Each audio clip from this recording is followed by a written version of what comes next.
नमस्कार दोस्तों, मेरा नाम है निहारिका। आज हम इंडिया और बांग्लादेश के रिलेशन की बात कर लेते हैं। हिस्टोरिकल फ्रंट्स पर अगर हम देखें, 1971 में बांग्लादेश आज़ाद हुआ। बांग्लादेश को आज़ाद करने वाले थे शेख मुजीबुर रहमान। अब शेख मुजीबुर रहमान ने आज़ाद तो करा दिया, लेकिन इसके बाद में वहाँ पर एंटी इंडिया सेंटिमेंट्स बढ़ने लग गए। 1975 में शेख मुजीबुर रहमान की डेथ हो गई।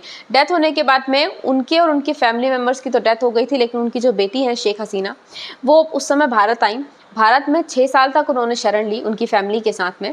अब दोस्तों 1996 में जब शेख हसीना की सरकार बनी, जो कि आज तक चल रही थी, इस सरकार ने काफ़ी ज़्यादा कोऑपरेशन इंडिया के साथ में किया। बहुत सारे फ्रंट्स पर दोनों देशों के बीच में कोऑपरेशंस हुए।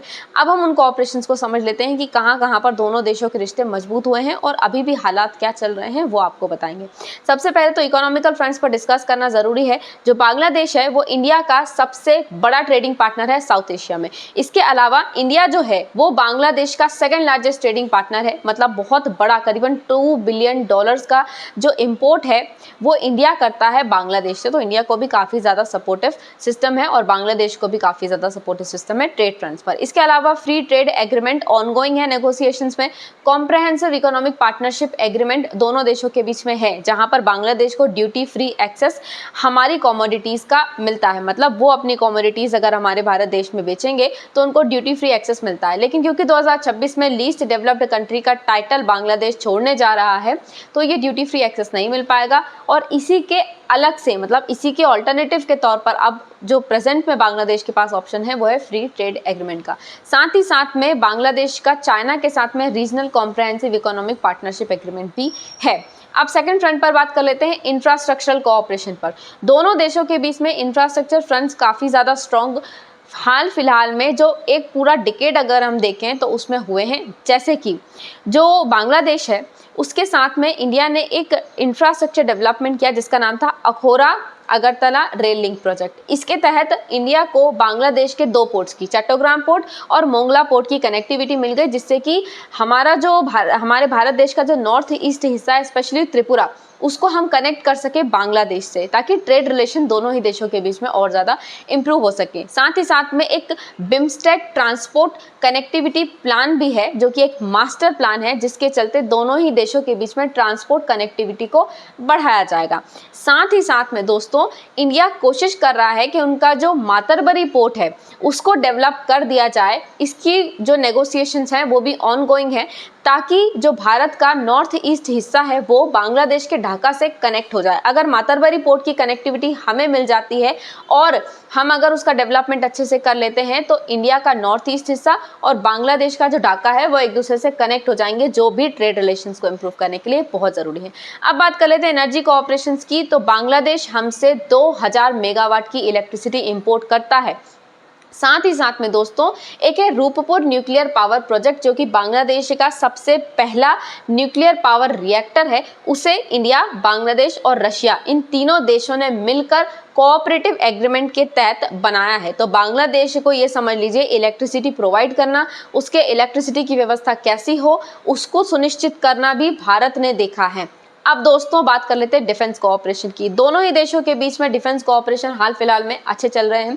डिफेंस कोऑपरेशन के आपको फ्रेंड्स बता देते हैं, वो है एक्सरसाइजेस, मतलब मिलिट्री एक्सरसाइजेस की जाती हैं कई देशों के बीच में। तो उसी तरह से बांग्लादेश और इंडिया के बीच में भी मिलिट्री एक्सरसाइज होती है। जो नेवी एक्सरसाइज है उसका नाम है एक्सरसाइज बोंगो सागर, और इसी प्रकार से और भी दूसरी एक्सरसाइजेस हम उनके साथ में कंडक्ट करते हैं। और अगर हो सकता है कि आगे चलकर वो हमसे डिफेंस सेक्टर के जो इक्विपमेंट्स वगैरह हैं वो भी खरीदे, क्योंकि अब इंडिया जो है वो सिर्फ इंपोर्ट नहीं एक्सपोर्टिंग कंट्री बन रही है डिफेंस सेक्टर में। अब दोस्तों नेक्स्ट फ्रंट पर बात कर लेते हैं हम, जो कि है मल्टी सेक्टर कोऑपरेशन, मतलब बहुत सारे सेक्टर्स में कोऑपरेट करना, जिसमें एक है बिम्स्टेक, मतलब bay of Bengal multi sectoral technical and economic cooperation. इसमें भी दोनों देश हैं, बांग्लादेश भी है, इंडिया भी है। साथ में SAARC, south east Asian association for regional cooperation, ताकि रीजनल लेवल पर दोनों देशों के बीच में कोऑपरेशन हो सके। इसमें भी इंडिया भी है और बांग्लादेश भी है। Indian Ocean rim association, SIORA, इसमें भी इंडिया भी है और बांग्लादेश भी है, ताकि ओशियन लेवल पर जो है वो फाइनलाइजेशन हो सके और दोनों देशों के बीच में रिश्ते मजबूत हो सके। एक और है, वो है जो रिवर प्रोजेक्ट्स हैं वो, मतलब ओवरऑल अगर हम देखें तो बायलैटरल कोऑपरेशंस की बात करें दोनों देशों के बीच में मजबूत चल रहे हैं, जिसमें कि अभी अभी कुछ ट्रीटीज फाइनलाइज हुई हैं रिवर पर। एक गंगा वाटर ट्रीटी है और दूसरी है कुशियारा रिवर वाटर ट्रीटी। लेकिन दोस्तों अभी तीस्ता पर भी नेगोशिएशन चल रहा है और फेनी रिवर वाटर ट्रीटी पर भी नेगोशिएशंस चल रहे हैं। अब ये तो चलिए हो गया कि भाई हम दोनों देशों के बीच में रिश्ते कैसे हैं। हाल फिलहाल में जो आपको मैंने चीज़ें बताई, इस हिसाब से आपको लग रहा होगा रिश्ते अच्छे हैं, लेकिन दोस्तों अब रिश्ते गड़बड़ हो सकते हैं। पहले तो दोनों देशों के बीच में इश्यूज़ क्या हैं वो डिस्कस कर लेते हैं, फिर रिश्ते क्यों गड़बड़ होने के चांसेस अब बढ़ रहे हैं वो भी डिस्कस कर लेते हैं। सबसे पहले तो इश्यूज़ एक है माइग्रेशन। रेफ्यूजीज बांग्लादेश से आए हुए आज भी वहीं पर हैं, रोहिंग्याज वहीं पर हैं, हमारी बॉर्डर पर हैं, उनके साथ में हमारे इश्यूज हैं। हमने NRC इसीलिए बनाया, नेशनल रजिस्टर फॉर सिटीजन्स इसलिए बनाया ताकि बांग्लादेशी घुसपैठियां हमारे देश में ना घुस सकें। इस पर दोनों देशों के बीच में विवाद है। अगर रिवर वाटर्स की ट्रीटी देखें तो सिर्फ अभी 2 रिवर वाटर ट्रीटी हुई हैं, गंगा पर और कुशियारा पर। तीस्ता और फेनी पर चल रहा है, लेकिन हमारे दोनों देशों के बीच में जो साझा रिवर्स हैं, जो कॉमन रिवर्स हैं, वो 56 रिवर्स हैं। अब आप सोचिए कोऑपरेशन सिर्फ 2 पर है। लैंड बाउंड्री एग्रीमेंट अगर हम देखें तो ठीक ठाक चल रहा है, अभी ठीक ठाक है, बहुत ज़्यादा हम नहीं कहेंगे बेहतर है, क्योंकि इंडिया और बांग्लादेश की सबसे बड़ी बॉर्डर लगती है। इंडिया जितने देशों के साथ में बॉर्डर साझा करता है, सबसे बड़ी बॉर्डर बांग्लादेश के साथ है। 4096.7 किलोमीटर की बॉर्डर हम साझा करते हैं एक दूसरे के साथ में। 2015 में हमने लैंड बाउंड्री एग्रीमेंट किया था, लेकिन दोस्तों अभी हम इसके बारे में बहुत ज़्यादा नहीं सोच सकते, क्योंकि बांग्लादेश में कोई भी विवाद होता है, कोई भी हलचल होती है, अराजकता फैलती है, तो सीधे सीधे भारत पर उसकी गाज गिरती है, क्योंकि वहाँ के घुसपैठिए हमारे यहाँ जाते हैं।